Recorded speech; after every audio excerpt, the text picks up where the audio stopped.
Limba, bon peut craquer ma casse boyko. Mutoni msangona bopete. Ça ya mado. Nodasha ise madote. Ya mado baki na sala la kapomade.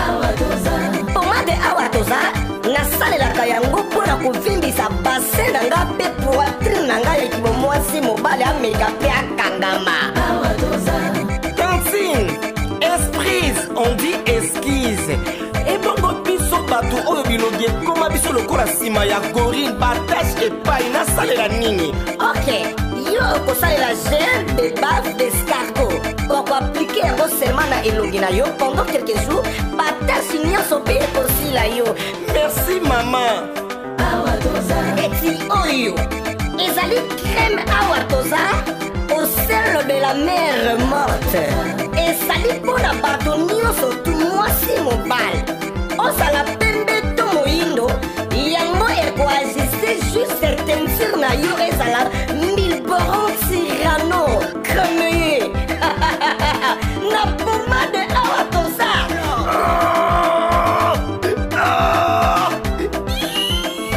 Papa, olela nini yango?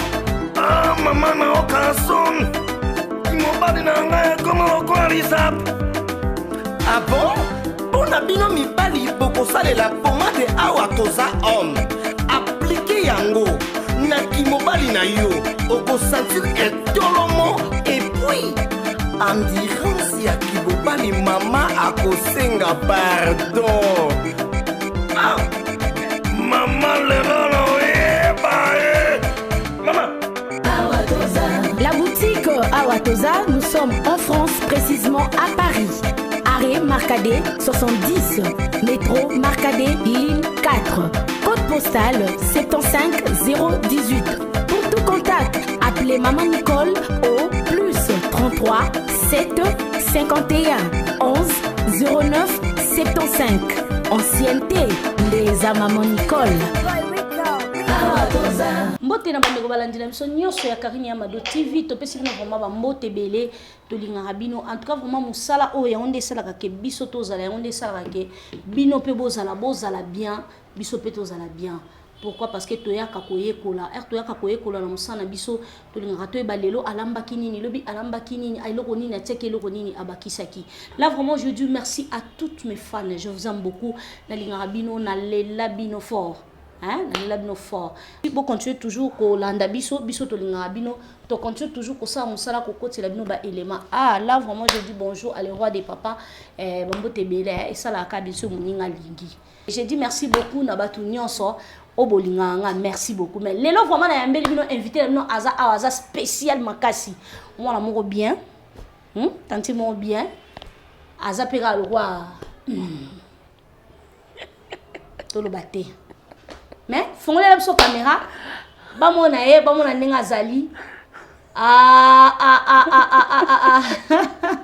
katene là c'est merci beaucoup merci vraiment bon luli bo sepe na ye on a vraiment la bi Aruna bonjour. Oui bonjour Karine Amado na senti pena ye comédienne azar ni sexy pardon. OK ouais santé ça va na sepe le mona.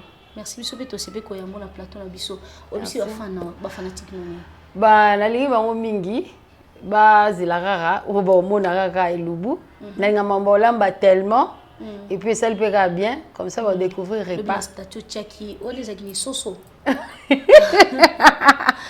on est dans soso soso na moi frites ngabi Aruna vigu fia bwakama vraiment que tu as bien kolo boza badada bada yopeda on va comme un jazz garçon un confrère aussi que je salue Jazz Kavulu à Paris yom te na slogan na da bio se uzwaka te uzadate batne so bazwaka ba fille plutôt nous ça bazwaka bazaba dem te za ba slogan ba na leke chuka ndeza bon ba bimisa ba kombwana. OK merci beaucoup slogan na msa mikolo ba biso ko za fille uzwaka uzada donc faut ba bengo da Solange, da Karine, da Aruna, hein, da Karine, da Karine Poutou.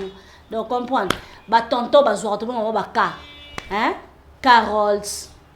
On comprend et ça l'a vraiment bien ma casse. Donc, merci beaucoup. Aruna, femme mariée, divorcée, mère de combien d'enfants? Pourquoi Aruna? Non, en fait, Aruna est à non, bah tout ce qu'on prenons à Lorette. Mais ce qui moutou a commencé à moutou quand on a passé comme complet. Non, n'est-ce pas? Lorette Aruna, moi on a mouté qui prennent comme nous avons non Aruna, je sais pas pourquoi. Mais non, est à Aruna, prenons nangai neti on des Karine Boé, prenons nangai et à Lorette. Non, non nanga Aruna est comme nanga école, comme vous en avez comme quoi, quoi. Donc nom de famille. Nom de famille quoi. Et à Aruna, mais bah tu vas voir en plus bah tchango liboso. Aruna elle n'est pas mariée, pas d'enfant pour l'instant. Ok, merci beaucoup, pas d'enfant pour l'instant. Ozo compter ko botakan. Babi to tuna ba question aux habillés pour Mikolo babi bo balati. Bon, en fait, Kobota, est-ce que ça a la date? Ça s'appelle un calendrier, Kobota. Comme on a reçu un peu psycho. Et ça, juste, ça question. Moi, biso na Afrique, surtout na Congo, moi, comme on dit, les sous, moi, sauf fio botité, fio balité. On dit aussi les sous, moi, péché, moi, grave. But moi, quand ça que ceux qui ont bali, il y a un bon mengo à vie. Ceux qui ont boti, il y a un bon. Comment les balles, tout le monde a bâché, gars. Bah, tu as boti, on peut pas parent. Basi pe comme babala to somona bazo bomaka bango na mabala pa pasteur mo bekut na ota la image mo beso na Ghana sombo kanini boya ucho boma mo sina balaki siko bo sina batuka babala bon bango batu bo sina na ba pe mi ezalaka ba basi so boza bande ko na bino mibali bo tindela bango kanga ba banga. En tout cas vraiment merci beaucoup akuna biso ki boza bande ko na bino mibali bo tindele ba bala ye pour l'instant pas na mobali te donc azo luka bino soki bozana ye botinda ye aya ko bala ye bo finge trop kazo bala te ozo bala te okoli boye na boye comme ya koli bino bo policier bo pese mobali ndeloko alobi na biso vraiment donc merci beaucoup arula sala ni mikolo to mono sa chronique tempo ani te en fait na sala rango mais tant on a voyagé qui parce que bato que tu mélanges toujours de business tout ça là on est tout ça là moi Chine peut to kendara moi ce moment bloqué au teka pour nous survivre parce que tu vas na elo mon côté mais si ko na kena ki Chine yo ya na teki pe blo na ngai et puis na makampe o e komela ki biso eloko e komela ki biso wa o ça qui que makamno so ya monde déjà paralysé alors na komaki net ko bangisa o bimata bozo mona quand eloko ngoko zo yo sala bo mais beli no corona te non te na beli te zaka ko banga kaka mais bon Kobanga kaka ndeka parce que rester chez soi, rester à la maison et tout. Moi ba genre makambo na ka yonde sala ke ovano na ndaku mais après puis qui peut concentrer na makambo susu mais o eza cop nanga ata na sali ina na tona te. Non zongela parce que na msa mususu te oyo ke o misusu to sala ezaka ozo un kande zala kaka mais o penande papa yango penande mama do ata na sali ina ne be baka ke no zongela kaka. Ok, ata sali inane to ebaka ozongela. Elo nini esepelisa ko makasine loko sepela olingate. Na neti par rapport à en quoi na vie normale, na vie sociale. Elo ni olingaka na o sepela. Bon, na vie sociale normale neto vana beton que humain. Na lingaka batu basa en fait na linga mutu so na sali kam batu basa direct nanga. Na linga batu teke likamo bona sali soit mutu loba pembeni parce que ba la vérité blesse mais ça libère. Et ça la ka bien.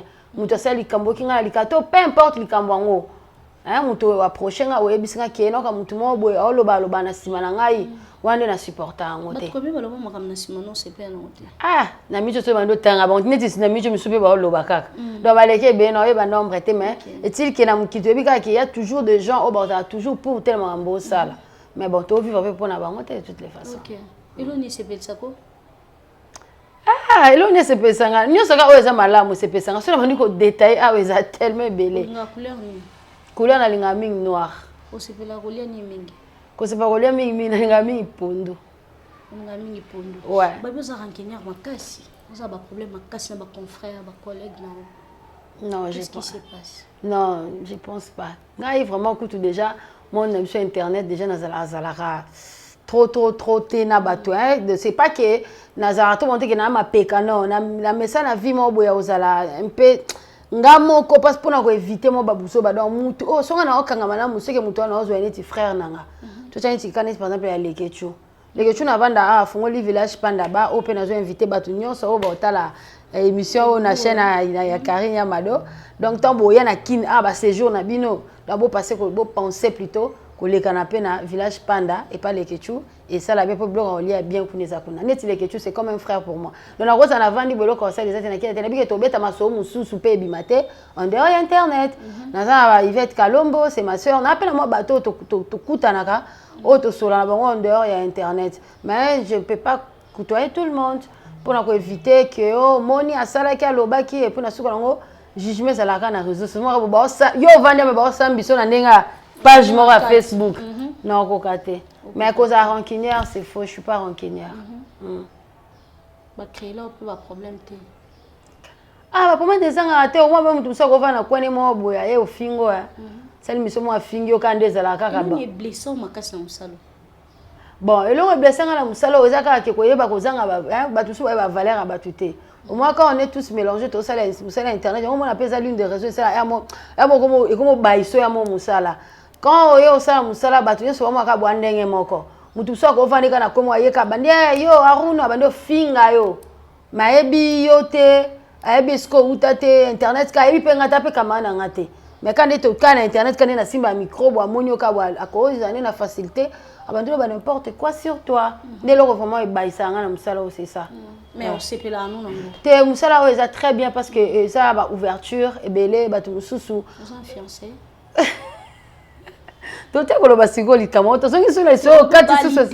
Te ozongi suka ba fese boto yo selinga proposition ba tuba ba to na ba na ben. Na canal susu. On a des choses à la côté, ça sur la côté. Et là non, bon exemple tel bosso. Te maintenant quoi bon te bon défiance à toi. Te son ana moko na ti. OK. So ka ke musu pas remplacer pour me.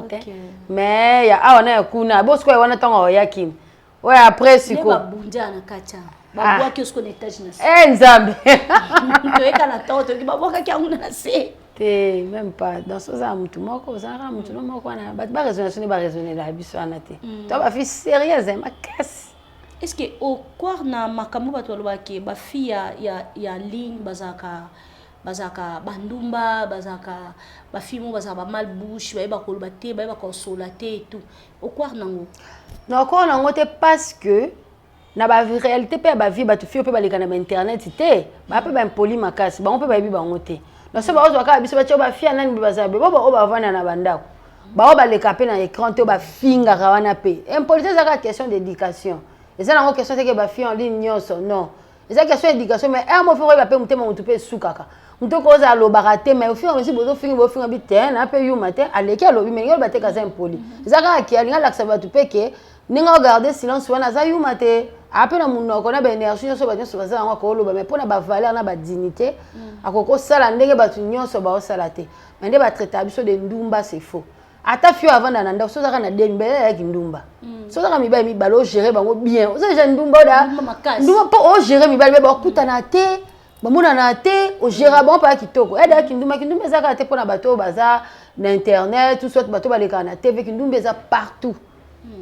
Donc merci beaucoup Kindumba zanango partout et les canaux TV soit fille à théâtre soit fille ya chronique non eza bongoté donc ezaka question qui obeti li bakunga na lobaka chaque fois betaka li bakuna esika malamu okuta na mosa malamu okuta na mobala malamu eza na mibali msupe batuli na micho bazoluka pe basi baza azane ya kotula avandi pe 10 ans alinga pe moi cité soit alinga ka betaka tikaka mais azwa pe na moi sa tia na motema azate mais tant à coûter na moi simo boye azu coup de foudre mbamo abali bo condamna até parce que ezo sala vraiment bien makasité pour biso nyonso tozana biso ndenge mokoté donc muto mtazana comportement na caractère ne bo comprendre te ba fia na bazo bala pona nini et lobi na on a lundi journaliste mo lobi avant o le na TV o réclamer le kama mobile no mituna na yomoko na blessa ki place nini esika nini simba kite esika nini sala ki boete potoko mana niveau oyo mobile nanga akomi nango donc merci beaucoup na batons bozo continuer kolanda biso publicité zaka moko mikolo awa toza et ça taille bien moi ba nyonyo ya goût hein moi libumo zate mikolo bomo nazolata nyonso jipa mukuse de comme lai tout na okota donc elle nazo kota ngo lakisi ke publicité mafuna ya nini pomade ya awa toza ya mama Olga na Paris yende muta sali ke libumu nange kita ya physique te na sali nga physique te na sali nga physique te na lati pe gente donc yende muta sali ke libumu nange kite koma bo donc soko za na posta libumu no kita benga numéro wana ototiaka wana numéro ototiaka wana ya mama Olga na Paris benga ya libumu kokita ya boye pe le roi yanga ya okozwa na yo o comprendre ba papa pe musala na mbetu kitoko te soko bengi mama Olga musala ke sala makano kano donc merci beaucoup et wana vraiment to l'équipe vraiment na cuisine biso na moi lombangu ndenge to sala kaka to meka neni lelo to lia nini to ke ndeko yeba lelo pena to lia nini lelo to lia nini lelo to kolia loso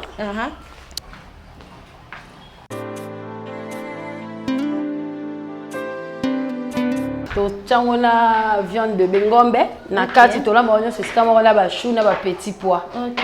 Ya onde to lia lelo. Donc merci beaucoup na ba fanatique la biso et maman azo présenter les biso penza biloko na o akolamba lelo alobi lelo olamba ngombe viande frais ndeto bengaka fraîche.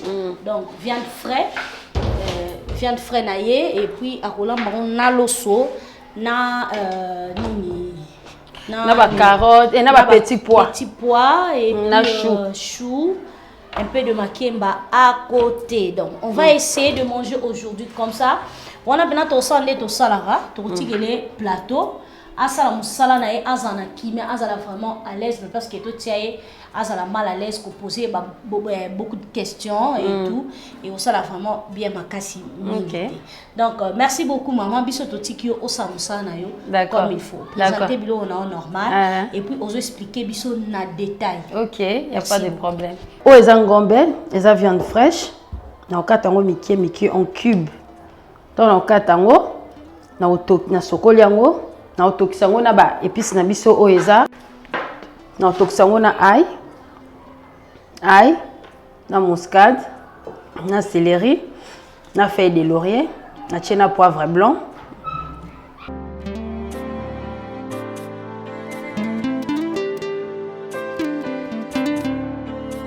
to le déjà na kobando kata ngombe na biso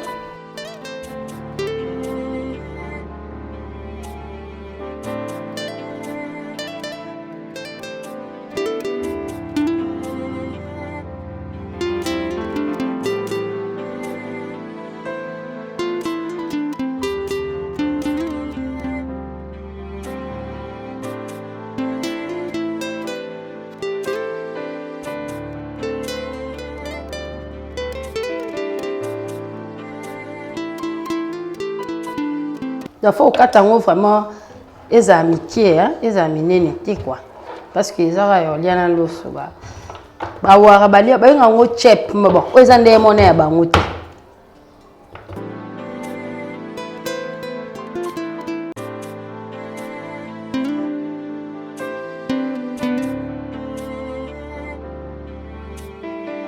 on a ba 600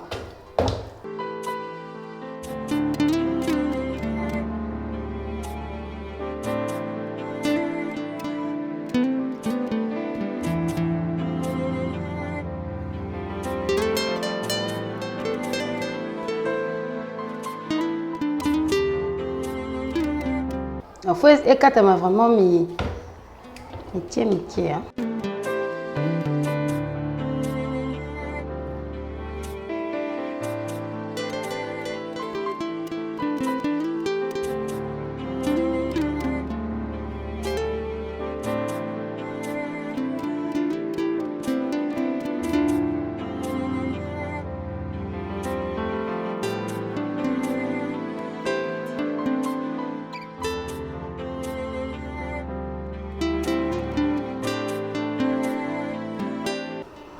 Excusez, changer moi mbele hein, faut mbele me poser là.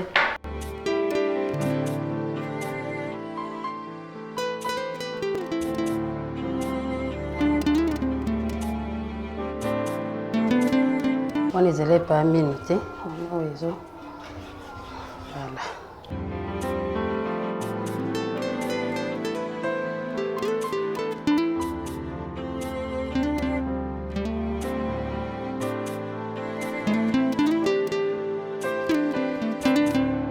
On a tiré dans mon territoire, a besoin de mission.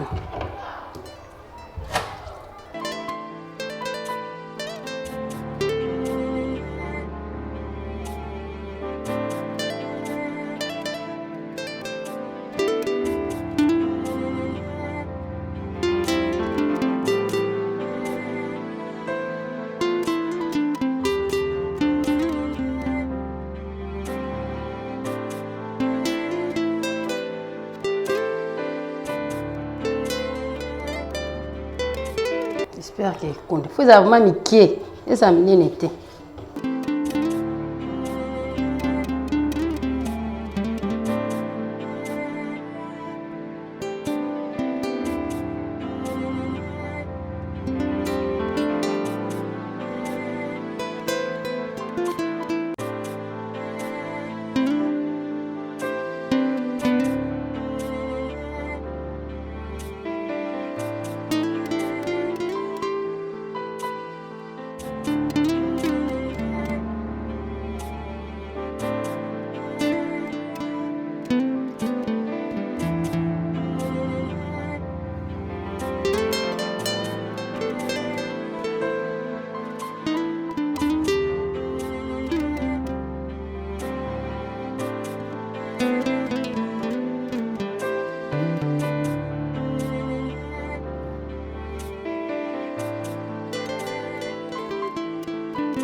Pour faire ça, la épice nangai, oh na ko toxela viande nangai.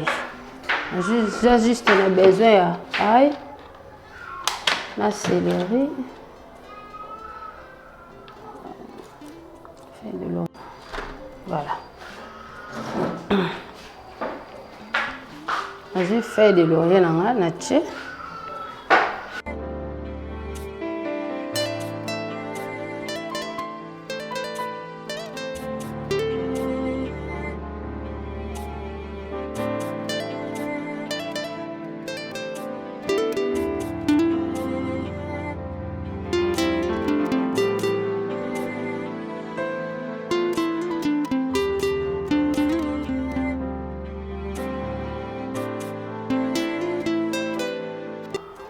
Là-bas, ail belé, je crois que nous avons 4 gousses d'ail.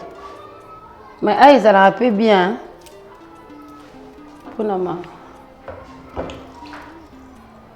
Net nga so na lamba na chaka biloko ail belé quoi. Bon, bah tout ça balinga na bango ngote, mais ngai j'aime ça.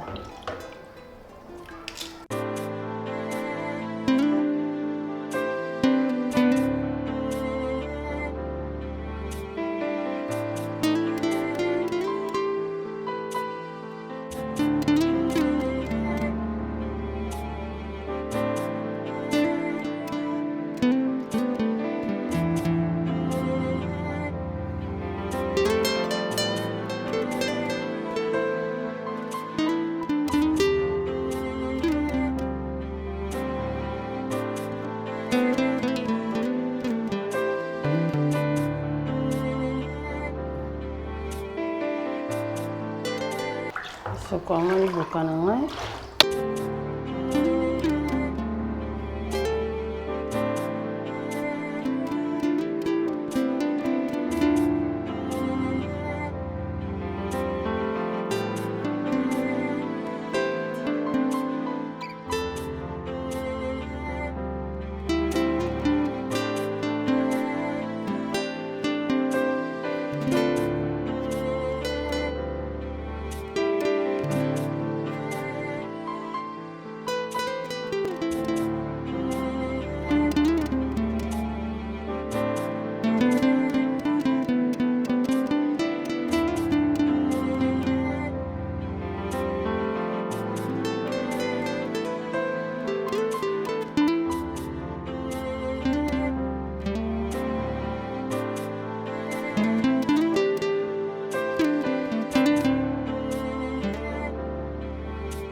Vous avez un binanga.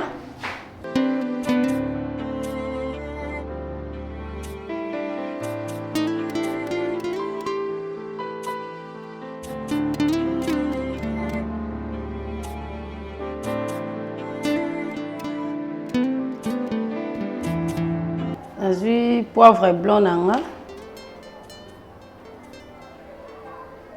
Chikamuke.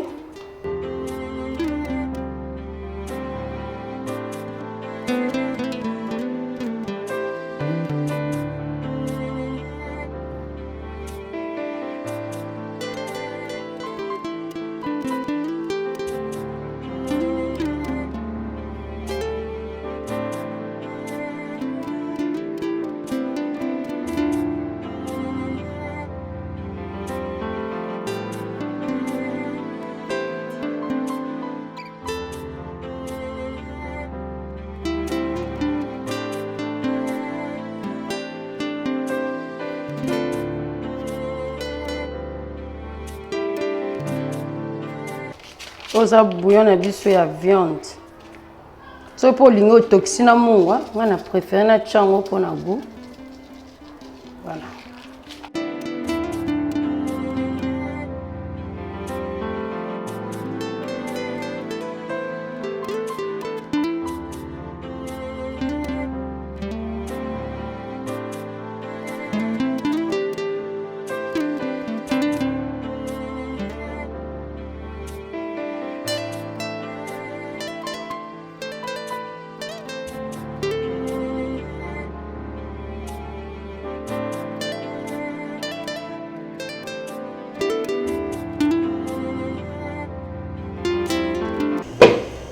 Ngombe na biso na moto etoka comme ça entre temps yango etoka nga pe na obongisaka ba lona na kati tolamba ngo na chou quoi lelo kwa kasi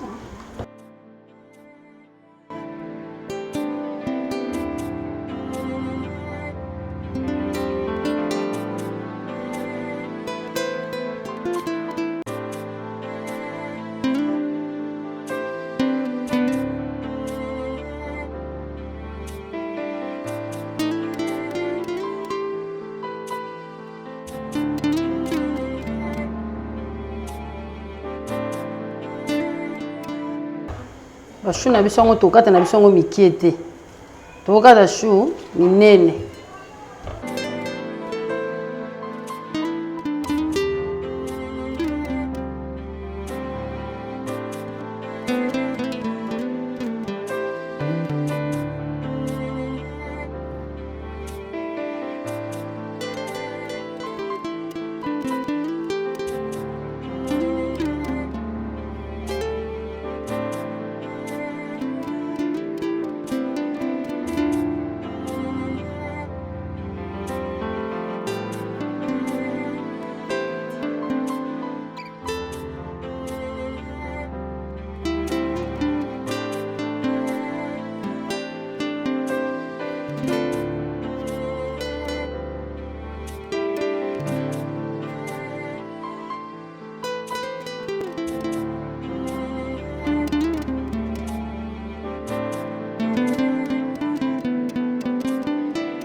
Atusu ba chango na maya moto mais biso to chana biso na maya moto te.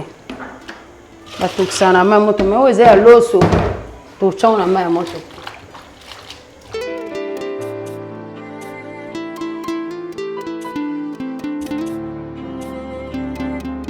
Aga mkia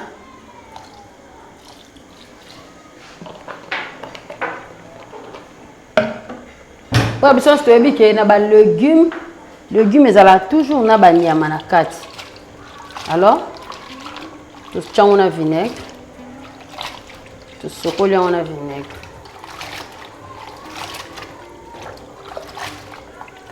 Vinaigre au na sokoli on a vinaigre d'alcool. Oza bien et alcool on est soit ka ba ko so muto zoki ba chango pe ha moko donc ezala ma casse.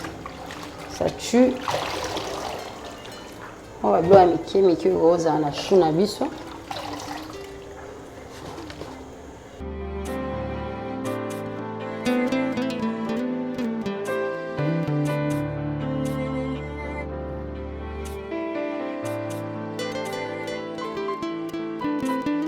On se couvre et tangana on mai na malembe entre temps tomate na biso mbuma na zuna bitungulu na oil.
Faut vraiment tout les aller belé bon ça dépend somme to lingano maneti nga vraiment suna olamba ilo on a lexa puis c'est à matungulu ah il peut na lexa mais bon ça dépend mutu na mutu balo na lite ke bino so faut tshaka matungulu mesure monanga soko ko tshana matungulu ni moko ils ont engagé ka yo so pour tshaka poivron ne do ils ont engagé yo mutu alamba tshaka be pis ne ya moni alingela neti ngai nga be pis na bepisi neti ya ba cube te les kameneti ba matungulu ba poivron ba bloko eza nango bio quoi ah on a lingana ngai il capo et contribuer à pegar na ba santé na biso parce que chaque épice eza na eloko ya portaka na nzoto na biso parce que ce que ozwa ngo okotika na sur internet ubeti bien fait ya oignon et obima oignon ko lisaka pe suki so je peux ya poivron au côté potable bien fait au kutaka dans chaque chose on nzamba sala ils toujours ne logo mo ils utile na nzoto na biso donc ba blo on est ba cube wana nde ba bloko eza ba sali sel ba baxi ba engrais chimique wana ba bloko bebele wana nde eza iloko oyo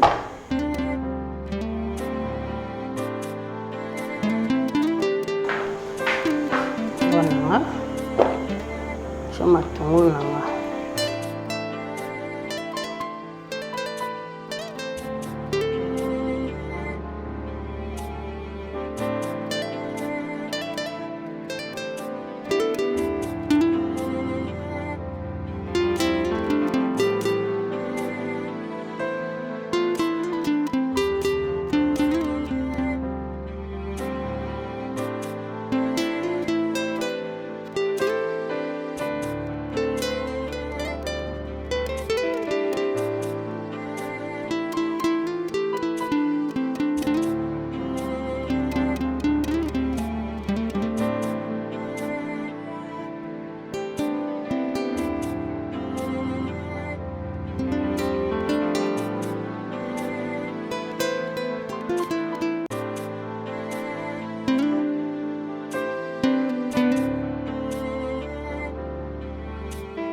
ya sauce à loso na biso.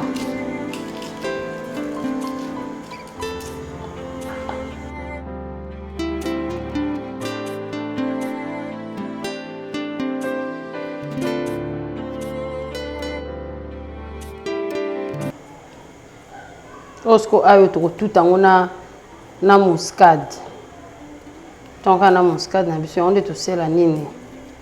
To lambela ngo loso na biso. Eza plat moko vraiment eza ngo très simple. Ya très simple ngala linga ngo mingi. Ya on ngaki na partager na ngo pe na bino quoi. Parce que batu belé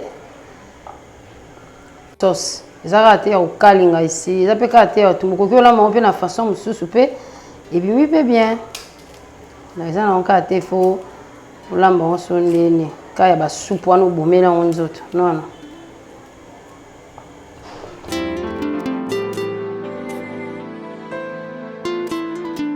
Vous faites toujours propre hein surtout na makambo toujours kutana on oyo.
Voilà.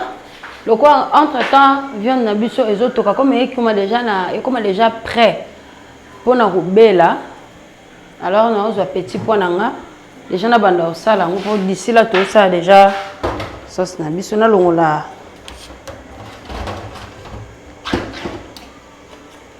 Déjà mélangé na ba jaune carotte.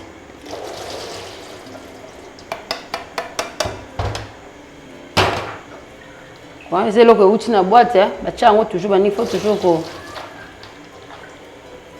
qu'on rince toujours. Tu vas et quitte à maïs. Toujours.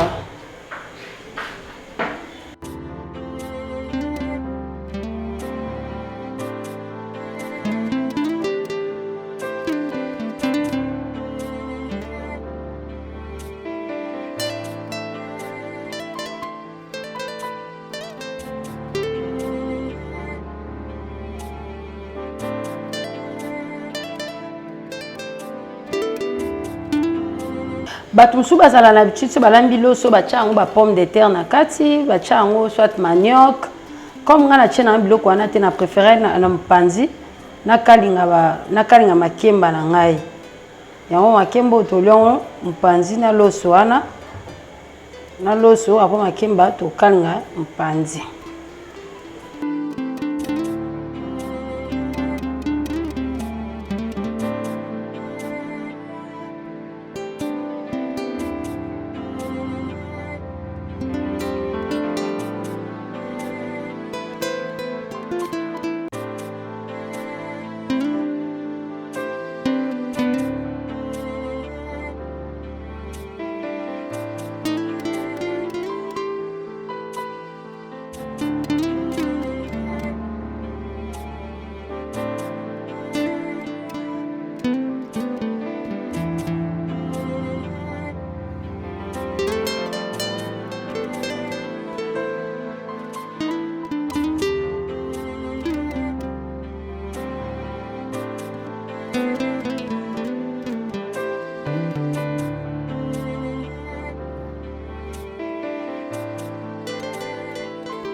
C'est non.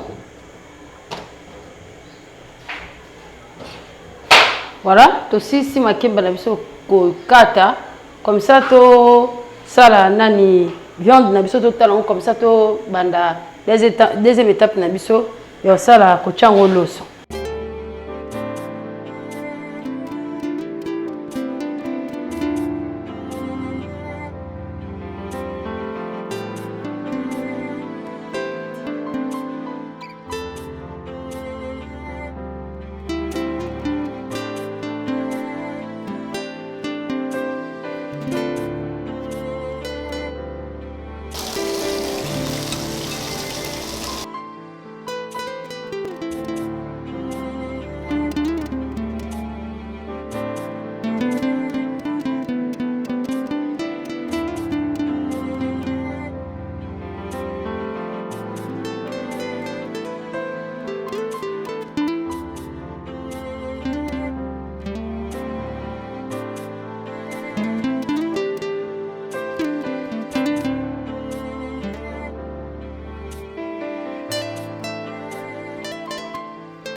Okanga pa makasi tezaka juste tolinga to dorangoka esaka mokie kwa mpe mosusu akokalinga te me ngai na préfère yango nakanga yango mwa mokie.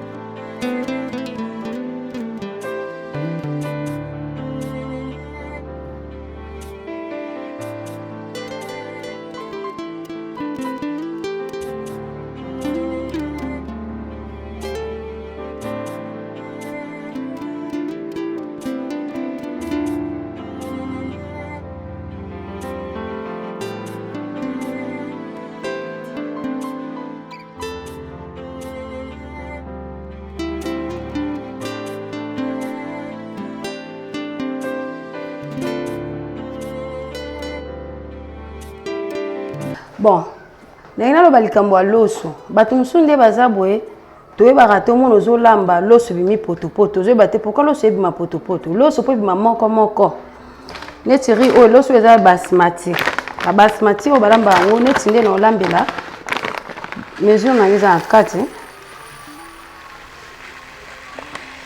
ozwa mesure ya loso a na kati neti nde eza mesure moko boye. Wow. Bon, zara moko boy, hein?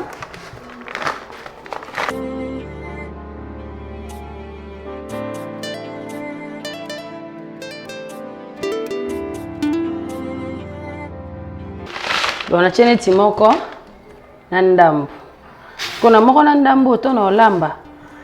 Mesure moko soko lambi loso peu importe mesure au salila. So tenu tikopo moko boy, il faut tu as 2 mesures à maille. Neti on ndenge za moko na ndambu donc nakocha 4 mesures à maille parce que ndambo pesa ki lekaki mwa moke fona cha 4 mesures pour le so bima moko so sali bon telo so ebima poto.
que ça aille na tout akina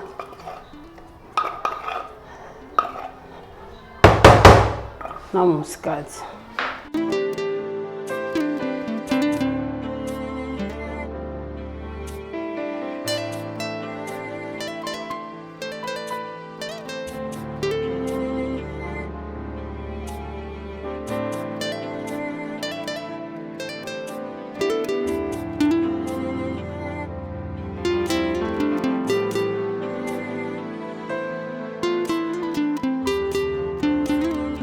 Ato kalinga sauce na biso à loso.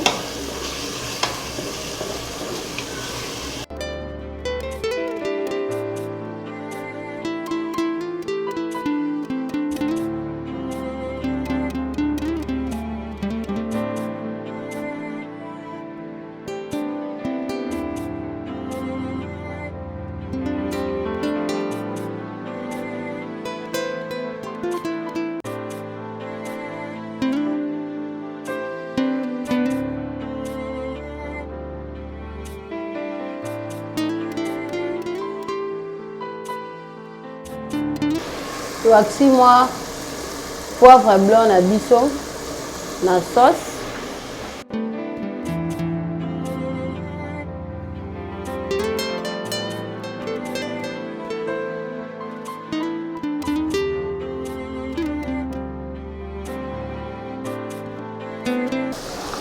Donc c'est ce que l'osso na biso.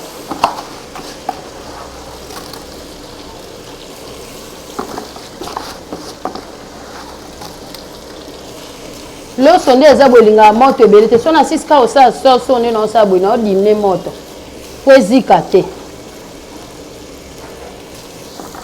po loso elinga esupporta moto ebele te sino te ezika.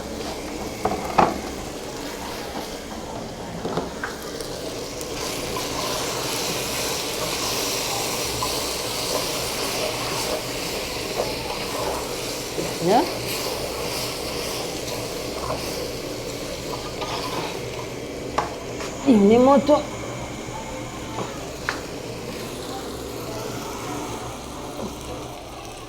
okay.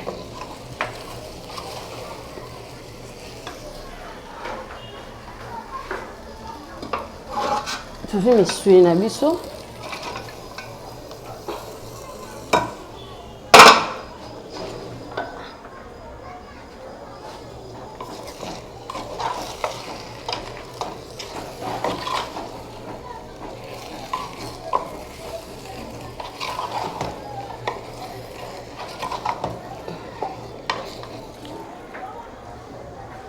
Choisis petit pois.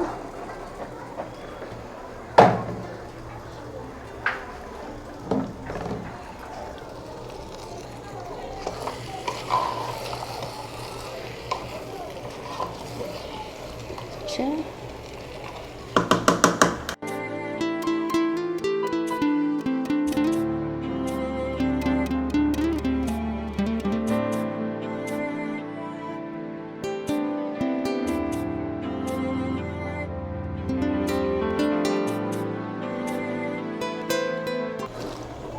Shuna biso kutu o tika soka ebando zo moto elemba lemba nango ekita na se.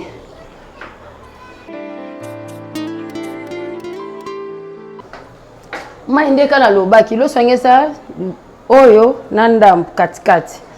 Donc toche 1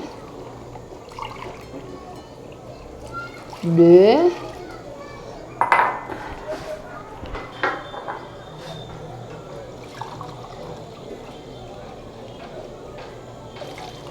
3. Tu as mis un petit peu l'osso. Eza moko na ndambu ya mkede ndambu mwa otone. Sikoyo tozotika ngo etoka penda a fait doux. Parce que depuis que l'osso elingaka moto ya makasi te.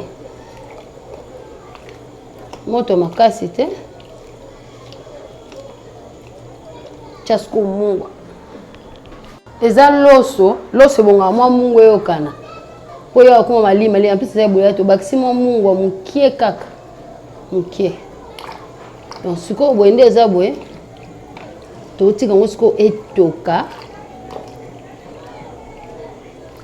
siko mufiniku nango voto finga mufiniku mo eza neti mwa libulu po ekanga ngo po mupepe bima te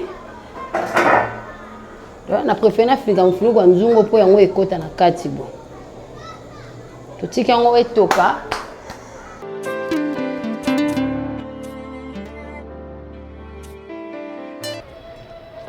loso na biso omoni yango ebeli vraiment moko ebeli comme ça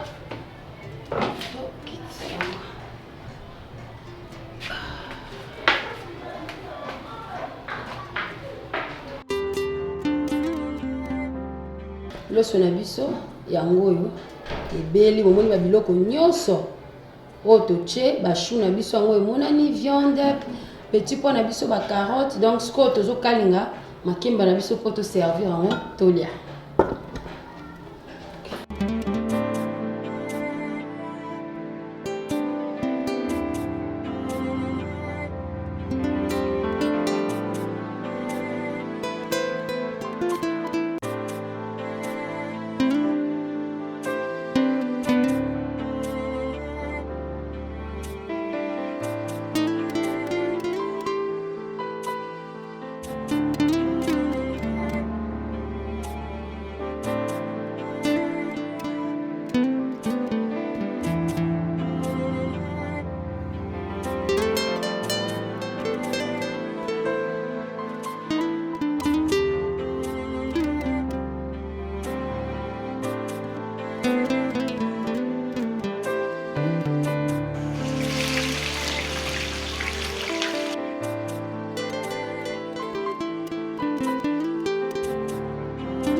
Merci vraiment na bandeko na biso nyonso bolanda qui vraiment émission na biso banda ne bandeli tito komi na table. Donc je pense que bolandi bomoni ndenge nini maman Aruna alambeli biso vraiment biloko oyo. Je pense que maman Aruna oki ko expliquer biso olambi yango ndenge nini. Bon eza olambo expliquer se servir quoi. Ezali riz n'habite sur la viande mais eza recette monte que eza en comboté. C'est juste que l'os on a biso to lambiango ezali du genre neti l'os to benga boulay. OK. Mais au chango misui na kati au chango na chou au chena petit pois ou eza mélangé na carotte na viande ya ngombe eza viande fraîche ngombe na biso fraîche na makemba pembe en tout cas c'est vraiment eloko moko eza compliqué difficile. Eza ngo difficulté. Bato bakokola matata ba mibali olamba nango kitoko eza vraiment mais parce que bato basala habitude toujours olamba ngombe ya sauce bien otumbi mais mo pe ko sala vraiment variété repas ko changer un peu et ça la rappelle bien neti oyo vraiment so bo meki yango eza kitoko vraiment j'espère que Karine ya modemo era oliango te expliquer biso explication manene bandeli c'était comment ne bandeli ezalaki ozui nazui ngombe nanga na kati yango mike en cube mike nazui na tokisi yango na ail na muscade na poivron na poivre blanc etoki natiaki na bouillon ya ngombe oyo babengaka cube ya ngombe nde tokaki na céleri après ntango elembi nazui na kalingi yango mokie ngombe wana epuis nazui sauce na ngai ya tomate matungulu ka nde bamonaki na baimage wana basauce na ngai nasali sauce na ngai normal naya kozwa na kalingi yango na loso nazui natie viande na ngai natie mai natie na chou natie na petit pois esili nango tie na mai bamesure ka nde na explikaki bino ke soki ozolamba loso nde babaka loso moko ezalaka ne loso moko eza ke soki ozolamba loso eza neti mesure moko tia 2 mesure ya mai soki ozolamba 2 mesure tia 4 mesure ya mai mais soki ozolamba mesure moko loso ozotie 3 mesure ya mai yango esalaka loso ebima poto. Donc j'espère que quand on a déjà vous comprendre comment il faut lamba loso ye. Ba tout ba lamba ngo ba tia ba pomme de terre na kati ya msu ba tia ba manioc. Mais ngasko kwa na chango te on a préféré au kalinga makemba pembeni tolia nango. Je crois que repas na ngeza nango simple. Donc elle croit que repas na eza nango simple. Ya zo pena esthétique la scène na biso ndenge sali bien. Donc blon na biso to lambi ngo boyi. lelo vraiment en tout cas merci oyebisi bafanatiki na yo nini et puis bato nyonso oyo balingaka oyo balandaka bato nyonso balingaka nga vraiment un grand merci na bino bo s'abonner na chaîne ya Karine Yamado bolanda ba émission ba recette eza très bien parce que émission za karaté ya kofinga na eza karaté oyamba muto osali boy neti makambo on des parce que ba problème beza na ba fois surtout li makambo rolamba quand c'est le 10 ba fie belé ba bolamba te ata to sala biso ba orgueil na biso ke te to bolamba te ba fie belé ta na kina ezaka na poto ta na kina pe ba za ba bolamba te donc ba recette eza zo sunga biso nyonso nga pesa ba recette musu pe na yeba te o pe na tela kana chaîne na Karine Yamado na mo ba musu balambi na lamba kango donc mutako kaka na nyonso te vraiment merci na batu nyonso bolanda ngai na leki na nga Jenda ya Keita Shérif à mon beau-frère Sekou Keita aux États-Unis na pesi bino mbote ma petite sœur Laurie Ambambela na Bruxelles un gros bisous na yo Bruna Masolo na France en tout cas batu nyonso bolinga nga Jazz Kavulu je t'aime beaucoup papa Zahir na batu nyonso bolinga Lorette Aruna mère chef en tout cas bon raté pour Goueza pardon donc merci beaucoup vraiment merci na batu nyonso bolanda kibiso biloko eza tellement cano je vous dis eza cano na ndenge osakana te balambi yango vraiment bien makasi ngapi na zumba simanolamba c'est simple hein? C'est pas vraiment nini et embêté au thé ah olamba on est très à l'aise quand tu manges ça tu es très à l'aise nga c'est pas na recette en makasi eza mbala liboso na lia biloko osali hein baswahili babenga yango rija je sais pas so eza yango baswahili na été so eza yango rija na été so eza yango donc et bien le quoi rija donc to benga yango bongo donc merci beaucoup merci madame Sobolanda biso bamote na mingi na maman Nicole awa toza merci Paul Ibumu nangezo kita ekiti na komona comme la niveau ya olata ka sona lati na kolata robe na kolata jupe na za très esquisse très à l'aise merci vraiment maman merci beaucoup et maman Nicole numéro na biso le kaka wana so bengi maman Nicole akoye tekela yo kisi o ekiti saka libumu oyo esa ke libumu na yo eko sala ke libumu na yo ekoma plat. Merci beaucoup, merci à tout le monde, merci à Madame Sozolanda Bisso, merci à Laurent Lorenzo, merci à Michel Info, les grands saoudiens, merci à vous tous, Ngana Lingarabino, et on toujours continue comme ça, Moussala Oyo, Dentista Kokani, Yende Azola Tisabato, na Masola Rolati Sabato Mikolo, dans les aïe, Botika Moutassa à l'époque, donc ça na posa et la maya kano ya goût. Il y a sorti nyonso et la ma musicien lataki ezala nani alati dentista Kokani yende azolatisa azaka na Turquie précisément na Istanbul donc soko komelinga obenga la kopeso numéro na ye boko solola okotinda bilo ata biloko koteka benga ye osombela yo akotindela yo merci beaucoup na linga bino je vous embrasse to se retrouver na pesi bambote belé na camarade na nga copine na nga ma copine qui est présente à assister à l'élo, Karine Poutou. Et merci beaucoup à Gloire Ngoma Motofa 3. Tito Bima qui toko boy elengi boy batozo lula biso bo sepela biso loso te bimi kano boy za cause à Gloire Ngoma. Merci beaucoup à tout le monde. Mikolo kalate au bala donc Karine Yamado photo soutenir libala ya Gloire Ngoma et ça biso vraiment bien makasi je vous dis merci. On se retrouve dans une émission Monsieur Soubaï.